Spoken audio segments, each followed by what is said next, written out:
প্রত্যেকটি মানুষই জানে সফল হওয়া বলতে কি বোঝায়। প্রত্যেকেই জানে, এই জন্য তাকে মুসলিম হতে হবে না। প্রত্যেক মাতৃভাষার মানুষই এ সম্পর্কে অবগত।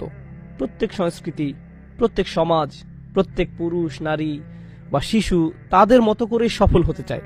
আপনার বাচ্চার জন্য এটা হতে পারে পরীক্ষায় খুব ভালো নম্বর পাওয়া, আপনার জন্য হয়তো এটা প্রমোশন পাওয়া বা চাকরি পাওয়া, কিংবা বর্তমানের চাইতে বেশি টাকা আয় করা, কিংবা নতুন গাড়ি কেনা, বা পছন্দের কাউকে বিয়ে করা, অথবা নতুন বাড়ি কেনা। এটা যাই হোক না কেন, কোনো না কোনো ভাবে আপনি এটাকে সফলতা হিসেবে ধরে নিয়েছেন।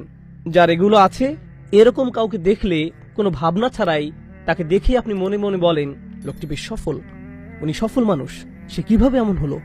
অন্যভাবে বললে, এটা হয়তো আপনি মুখে বলেন না, কিন্তু মনে মনে এটাই চলতে থাকে। আমি আপনাদের নিজেদের জন্য একটা পরীক্ষার কথা বলবো। আপনি হয়তো আপনার এলাকায় হাঁটতে বেরিয়েছেন, একটি খুব সুন্দর বাড়ি দেখলেন। এটা দেখে কি আপনার চোখ কয়েক সেকেন্ডের জন্য স্থির হয়ে যায়? কয়েক সেকেন্ডের জন্য আপনি হয়তো ওখান দিয়ে চলে যাচ্ছিলেন, কিন্তু তখনই দাঁড়িয়ে গেলেন, ওয়াও, এটা খুব সুন্দর। কারণ আপনি তখন ভাবতে থাকেন, ওই লোকটি সফলতার এক ধাপ পাড়ি দিয়েছে।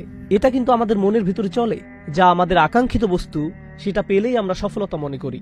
আপনি হয়তো মসজিদের পার্কিং দিয়ে যাচ্ছিলেন, তখনই একটা চমৎকার গাড়ি দেখলেন, খুবই সুন্দর একটা গাড়ি। আপনার চোখ কি কিছু সময়ের জন্য স্থির হয়ে যায় এবং এটার ডিজাইন খুব খুঁটিয়ে একটু দেখেন, নেভিগেশনটা দেখে, ওয়াও, এটা খুবই সুন্দর।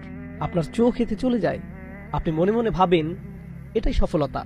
ধার্মিক হিসেবে আপনি হয়তো বলবেন, না, জান্নাত পাওয়াই হলো সফলতা। আমরা জানি দুনিয়া কোনো সফলতা না।